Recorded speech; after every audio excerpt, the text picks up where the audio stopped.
हाँ तो चलिए कंटिन्यू करते हैं। बीच में कुछ मैं काम आ गया था, मैं चला गया था। हाँ तो अभी अब हम लोग हैं 43rd क्वेश्चन पे। तो इसमें देखते हैं कि ऑप्शन जो एंड हो रहा है वो क्यू एस और क्यू एस से हो रहा है, लेकिन स्टार्ट हो रहे हैं पी क्यू आर एस से। तो एक काम करते हैं, पहले ना देख लेते हैं कि लिखा क्या हुआ है सेंटेंस फर्स्ट में। एक सेकेंड। यहाँ पे क्या लिखा हुआ है? Biology is the study of life in its entirety. ठीक है। इसके बाद ये हो सकता है कि पी तो होगा नहीं, बिकॉज लग नहीं रहा है, बिकॉज इन लेटर ईयर्स। फिर डार्विनियन आइडियाज ग्रोथ ऑफ, हाँ। तो आर वाला ऑप्शन देखो। जैसे the growth of biology as a natural science during the last 1000 years is interesting from many points of view. तो ये थोड़ा सही लग रहा है ना, बिकॉज पहले उसने बायोलॉजी को डिफाइन किया कि biology is the study of life in its entirety. Then the growth of biology as a natural science during the last 1000 years is interesting from many points of view. तो इसमें एक ही option ऐसा है जो मतलब are से start हो रहा है। फिर आर के बाद क्या ऐसे one feature of this growth. हाँ चलो ये देखो, यहाँ पे मिल गया। जैसे यहाँ पे ग्रोथ की बात कर रहा है, the growth of biology and one feature of this growth. तो ये सही है, तो आर के बाद ऐसे ही आएगा। तो इसमें फर्दर पढ़ने की जरूरत नहीं है, ये ऑप्शन सही हो जाएगा हमारा। ठीक है। अब नेक्स्ट क्वेश्चन पे चलते हैं। सेकेंड।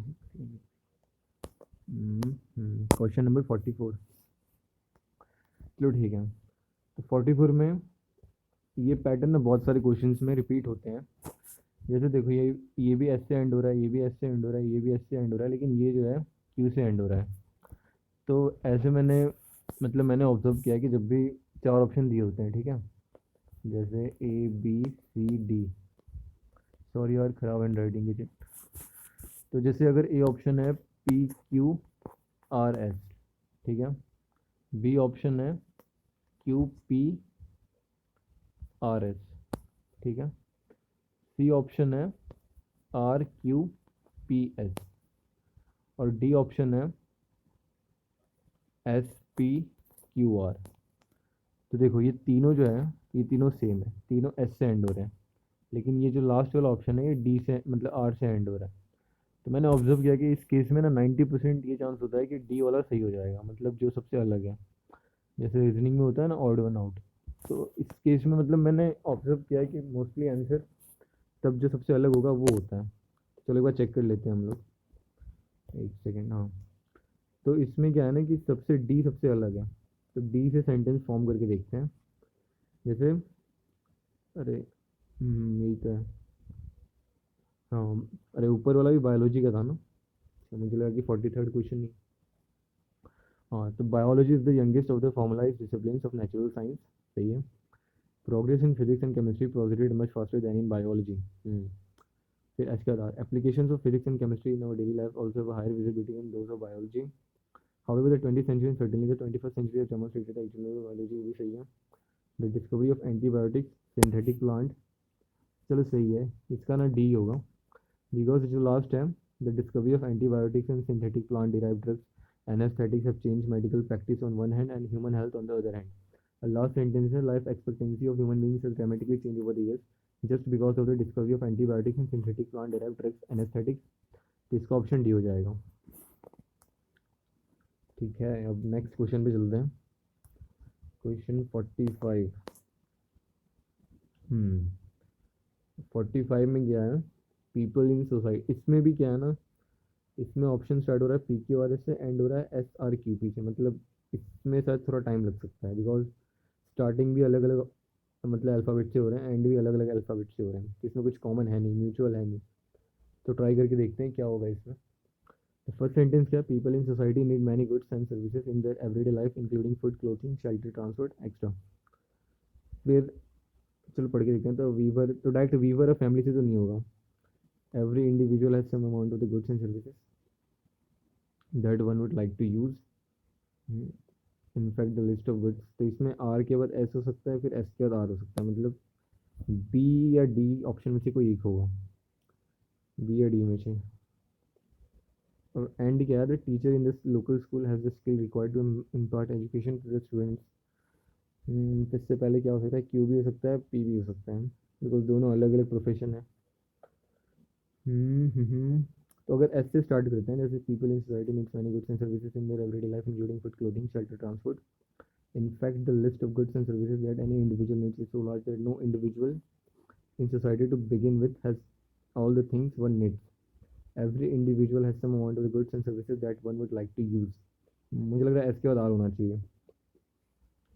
एस के बाद आर होगा फिर। हाँ, तो इसमें एक ही ऑप्शन जिसमें एस के बाद आ रहा है, इसका ऑप्शन डी हो जाएगा 45th का। तब सही पैटर्न फॉलो कर रहा है। जैसे people in society makes many goods and services in their everyday life including food, clothing, shelter, transport. उसके बाद in fact the list of goods and services, सही है, इसका डी हो जाएगा।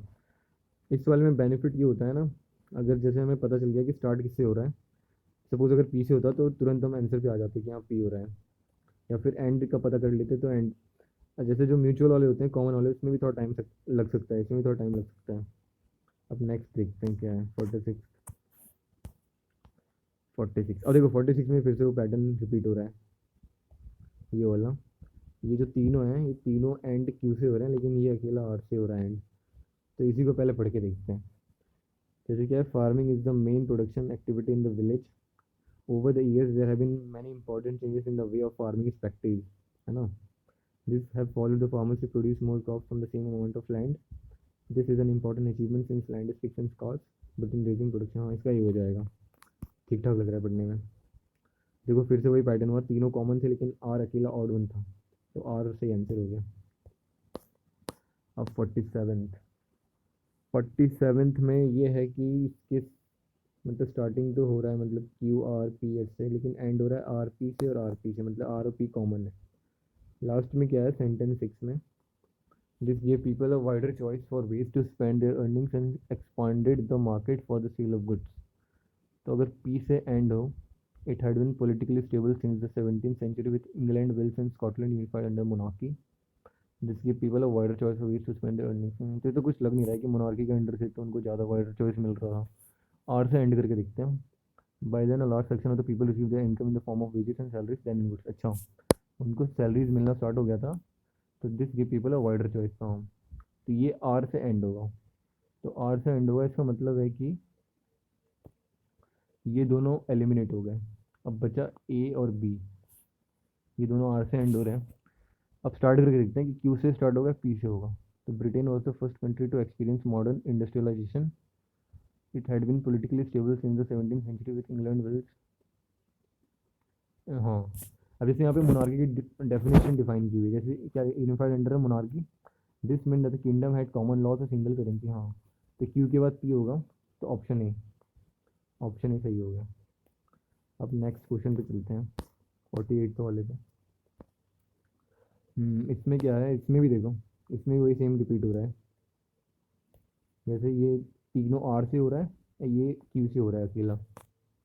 अब देखते हैं इसमें कि ये पैटर्न सही फॉलो कर रहा है कि नहीं। हम लोग ना डी के साथ ही स्टार्ट करेंगे, बिकॉज हमने पहले भी देखा है कि जो सबसे ऑड वन होता है तो वही आंसर हो जाता है in the end.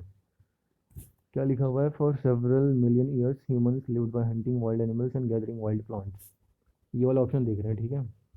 Then between 10,000 and 4,500 years ago, people in different parts of the world learned to domesticate certain plants and animals। यार ये होगा, इसमें फर्दर नीड की जरूरत नहीं है। जैसे कि पहले यहाँ पे लिखा हुआ है ना, for several million humans lived by hunting and wild animals, then between, हाँ तो यही होगा, इसका डी होगा। ज़्यादा इसमें टाइम वेस्ट करने की जरूरत नहीं है। अब नेक्स्ट क्वेश्चन भी चलते हैं 49th वाले पे। 49th वाले में देखो फिर यही है कि इसमें ना दो कॉमन है, इनमें तो तीन कॉमन है, पी आर क्यू, और स्टार्टिंग भी हो रहा है एस क्यू एस आर से, तो ये थोड़ा इसमें थोड़ा टाइम जा सकता है। पढ़ के देखते हैं क्या है। All governments claim eternal consistency and success. इसके बाद क्या हो सकता है, and yet the essence of government is choice. Choice involve uncertainty, no some even claim omniscience. I think इसका ना एस से स्टार्ट हो सकता है, बिकॉज इसमें देखो क्लेम का लिखा हुआ है ना, all government claims internal eternal consistency and success, some even claim omniscience. तो इसके बाद तो यही होना चाहिए, मतलब अपना एस से स्टार्ट होगा, मतलब बी एलिमिनेट हो गया, डी एलिमिनेट हो गया, बचा ए एंड सी। ठीक है, तो अब देखना है कि एंड आर से हो सकता है, क्यू से हो सकता है। तो अगर आर से एंड करें, nowhere is this more true than in foreign policy decision making diplomacy offer choices and those choices must be negotiated with other sovereign actors. या फिर क्यू से, and yet the essence of governance is choice. हाँ देखो, मिल गया हमारा answer, yet the essence of governance is choice and diplomacy offer choices. तो बस क्यू से एंड होगा ऑप्शन सी। ऑप्शन सी सही हो गया। एक सेकंड यार, ऑप्शन सी सही नहीं होगा। जैसे कि हमने ये देखा था कि क्या कहते हैं, समीकरण की, हाँ अपना एस से स्टार्ट होगा ना, तो एस से स्टार्ट होगा तो डी एलिमिनेट हो गया, और ये बी एलिमिनेट हो गया, बचा ए और सी। अब ए और सी में से हमें देखना है कि सही कौन सा होगा। तो जैसे कि सम इवन क्लेम ओमनिसेंस, पहले ए वाला करके देखते हैं। Some even claim omniscience and yet the essence of governance is choice. Choice involve, अरे हाँ यार सही तो है। And yet the essence of governance is choice. Choice involve uncertainty. तो यही होगा इसका। Risk and immediacy, those who must take the choice operate in the contemporary political milieu. और फिर nowhere in this is more true than formalistic decision making। इसका ये हो जाएगा। कुछ क्वेश्चंस टाइम टेकिंग होते हैं, कंफ्यूजिंग होते हैं। अब लास्ट क्वेश्चन पे चलते हैं। ये थोड़ा बड़ा लग रहा है, लेकिन बड़े वाले अक्सर इजी होते हैं। इसमें भी देखो सेम पैटर्न फॉलो हो रहा है। ये तीनों एस से एंड हो रहे हैं, और ये लास्ट वाला क्यू से हो रहा है।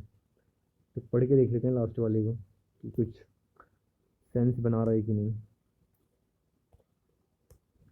क्या लिखा हुआ है, Buddhism continue to spread into many lands of Asia during the period of 5th and 6th century. अब सेंटेंस 6 में लिखा हुआ है हिट ट्रांसलेटेड। एक सेकंड, क्या लिखा हुआ है यहाँ पे, हिट ट्रांसलेटेड। अब ही लिखा हुआ है मतलब कोई पर्सन की बात कर रहा है यहाँ पे, और हमें यहाँ कोई भी सेंटेंस में कोई पर्सन नज़र नहीं आ रहा, लेकिन यहाँ पे नज़र आ रहा है Buddhaghosa. In the 5th century the monk Buddhaghosa travel to Sri Lanka. मतलब एंड तो इसका ऐसे ही होगा। मतलब इस बार हमारा ये लॉजिक काम नहीं आया, ऑड वन आउट वाला। मतलब एंड ऐसे होगा, मतलब तीनों में से कोई एक हो सकता है। अब पी क्यू आर, अब देखते हैं स्टार्टिंग इससे हो सकता है ये। तो Buddhism continue to spread into many lands of Asia during the period of 5th and 6th century. अगर आर से स्टार्ट करें तो Buddhism had made its way to Sri Lanka many centuries earlier during the time of Ashoka, and the thriving Buddhist community soon took root। इसके बाद क्या है, we know a little bit about some of them, but there must have been countless men whose QE. Well, this can be understood as part of larger process of cultural interaction, especially trade. A key role was played by monks। अच्छा, इसका ना मुझे सी लग रहा है, because इसमें क्या लिखा है, बुद्धिज्म कंटिन्यू टू स्प्रेड। ठीक है, यहाँ पे स्प्रेड का रीज़न दिया हुआ है, कहाँ गया। This can be understood as a part of larger process of cultural interaction, specially trade. Key role was played by monks. तो पी से स्टार्ट हो सकता है, तो मुझे लग रहा है कि पी से स्टार्ट होगा, एस से एंड होगा, तो ऑप्शन सी सही हो जाएगा, और सही भी है। तो इसका ये लॉजिक है। जैसे आई फील कि हमें ज़्यादा से ज़्यादा सेंटेंस रीअरेंजमेंट में 15 मिनट लग सकते हैं। अगर हमारी प्रैक्टिस सही है तो क्वेश्चन पे भी डिपेंड करता है कि क्वेश्चन बड़े हैं, छोटे हैं, इजी है, कैसे हैं। लेकिन मैक्सिमम 15 मिनट लगनी चाहिए, मिनिमम 10 मिनट तो लग ही जाते हैं। तो 10 से 15 मिनट में हो जाना चाहिए। और लॉजिक ये था, एक सेकेंड, जैसे अगर 4 ऑप्शन दिए हुए होते हैं, अरे यार कुछ ज़्यादा ही लाइट हो गया। जैसे 4 ऑप्शन है, A, B, C and D.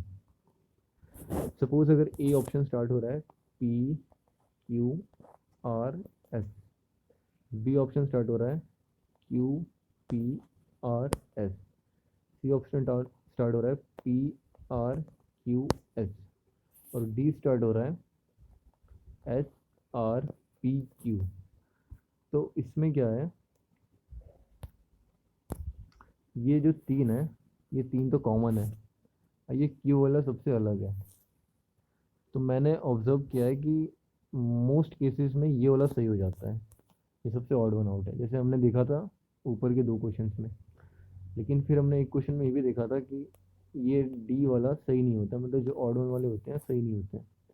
तो इस केस में सबसे पहले हमें ये देखना होता है कि जो ये ऑप्शंस हैं कौन से अल्फ़ाबेट से स्टार्ट हो रहे हैं, कि मतलब तीनों अलग अलग, मतलब चारों अलग अलग है, या फिर चारों में कुछ कॉमन है। जैसे मोस्टली जो स्टार्टिंग होते हैं तो वो चारों अलग अलग ही होते हैं, या फिर 2 कॉमन मिल जाएंगे। जैसे यहाँ पे पी है तो यहाँ पे पी रहेगा, है ना, तो ये पी और ये पी कॉमन हो गया। ठीक है, नहीं तो क्या होगा, ये लास्ट वाले में दो कॉमन होंगे, जैसे कि यहाँ पे एस एस रहेगा, यहाँ पे क्यू क्यू रहेगा, तो यहाँ पे दो दो कॉमन रहेंगे। तो हमें ये देखना होता है कि जो लास्ट जो सेंटेंस सिक्स है, जो एस सिक्स है, और जो लास्ट होगा हमारा, तो कौन सा मतलब सेंस बना रहा है कि हाँ ये सही पैराग्राफ है। तो एक बार वो अगर हम देख ले, वो ऑब्जर्व कर लें, या फिर बीच में हमें सेंटेंस के बीच में कुछ मिल गया, जैसे हमें ऊपर मिल गया था यहाँ पे। एक सेकंड चलते हैं ऊपर, कहाँ गया कहाँ गया।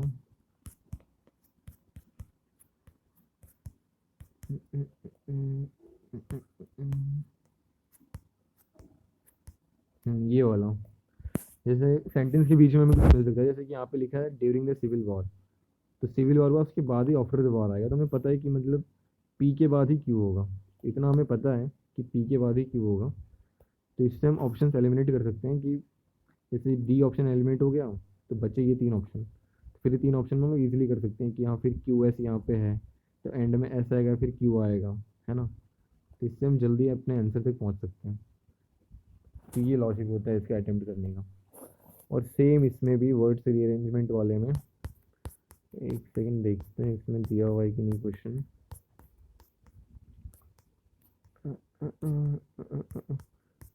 ये क्या है, सिनोनियम्स हैं, implications, interference, feedback, planning, contagious।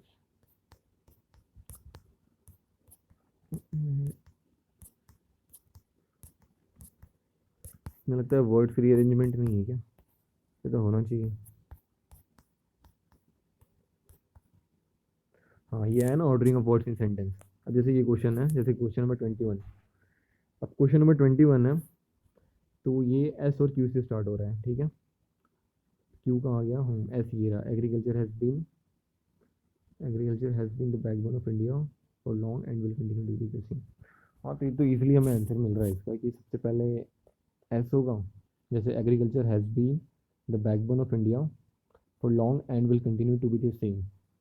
जैसे इसमें क्या क्या है, पी और आर है, तो पी और आर विल कंटिन्यू पी। जैसे देखो पी से तो एंड होगा नहीं, बिकॉज फॉर लॉन्ग और एंड, यहाँ पे एंड के बाद कुछ तो होगा ना, तो पी वाले तो ऐसे एलिमिनेट हो गए।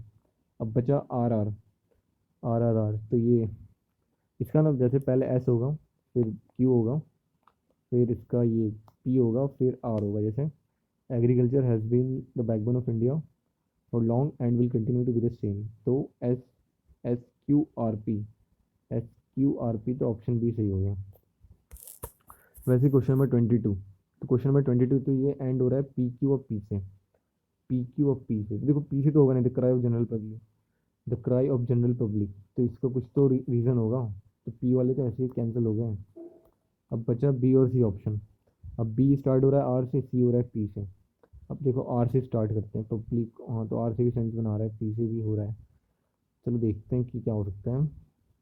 The agenda in any country is generally driven by the cry of general public.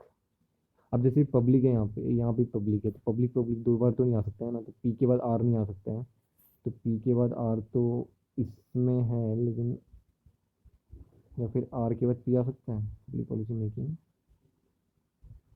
एक सेकेंड,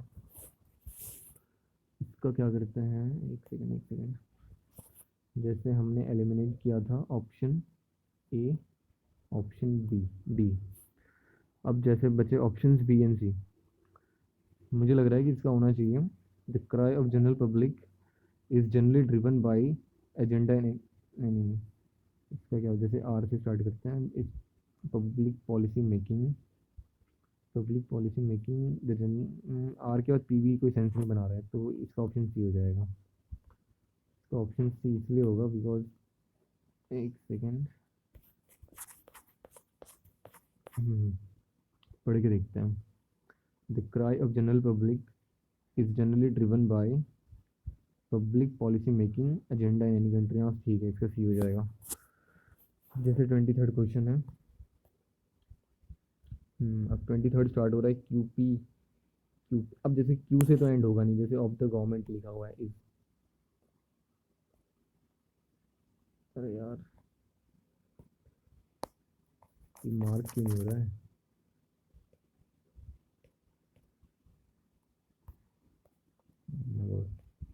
हाँ जैसे ऑफ द गवर्नमेंट इज लिखा हुआ है, तो क्यू तो होगा नहीं, तो क्यू तो ऐसे एलिमिनेट हो गया, ठीक है, क्यू अपना एलिमिनेट हो गया।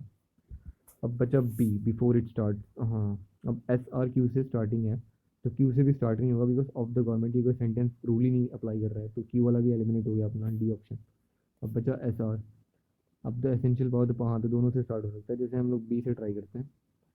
बी से क्या है, S, the power to manage conflict of the government is the essential power before it start. The essential power of the government is the power to manage conflict before it starts. हाँ, इसका भी C option सही है। C option सही है इसका भी। ये वाले तो काफ़ी इजी होते हैं, इसमें आई गेस ज़्यादा से ज़्यादा 7-8 मिनट लग सकते हैं अटेम्प्ट करने में। और इसके बाद अलग दूसरा क्वेश्चन देखते हैं, 24th। अब मेजॉरिटी ऑफ द वोट, अब जैसे इसमें एंड किस किस से हो रहा है, आर और क्यू से, ऑफ द गवर्नमेंट और क्यू से द पार्टी दैट रिसीव्ड। हाँ, तो इसमें ये दोनों से, मतलब ये लॉजिक से तो हम एलिमिनेट नहीं कर सकते हैं। स्टार्टिंग देखते हैं किससे हो रहा है। जैसे मस्ट टेक कंट्रोल लिखा हुआ है, तो यार ये ब्रश को क्या हो रहा है, मस्ट टेक कंट्रोल, तो इससे तो स्टार्ट होगा नहीं, तो अपना ये डी ऑप्शन एलिमिनेट हो गया। ठीक है, डी ऑप्शन एलिमिनेट हो गया। अब बचा ए बी एंड सी। अब देखते हैं, लेकिन ये तो हम पढ़ के भी कर सकते हैं, पार्टी दैट रिसीव्ड। अरे यार इस ब्रश को क्या हो रहा है, कलर ही चेंज कर रहा हूँ।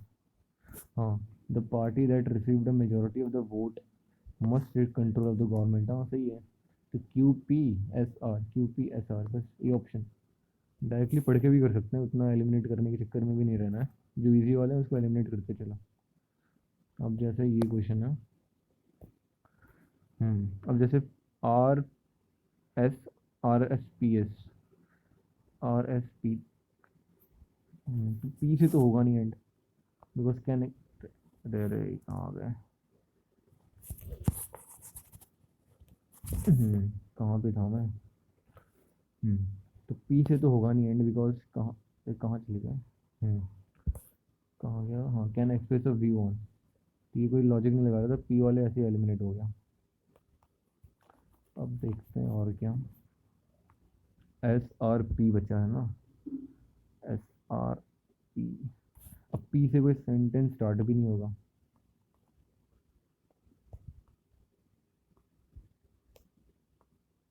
जैसे पी से कुछ स्टार्ट भी नहीं होगा, तो बचा ए बी। पी से इसलिए स्टार्ट नहीं होगा because can express a view on, तो ये सेंटेंस कुछ लॉजिक नहीं है ना, कोई सब्जेक्ट है, और सब्जेक्ट नाउन या प्रोनाउन होता है, इसमें कुछ दिया हुआ नहीं है। अब ए और बी है, जैसे खुद से देखते हैं, कहाँ गया, ए ऑप्शन क्या है, referendum is a vote in which the electorate can express a view on the particular issue of the public. हाँ, ये ऑप्शन सही है, बी पढ़ने की जरूरत भी नहीं है। जैसे बी भी पढ़ के देख लेते हैं, particular issue of public policy can express a view on, ये तो कोई लॉजिक लगा रहा है, ऐसे भी कुछ हो नहीं रहा है, इसका ए ऑप्शन सही हो जाएगा। तो ये वाले तो और इजी होते हैं, ज़्यादा टाइम टेकिंग, मतलब इतना टाइम भी नहीं लगता है इन्हें सॉल्व करने में, ये सारे इजी है।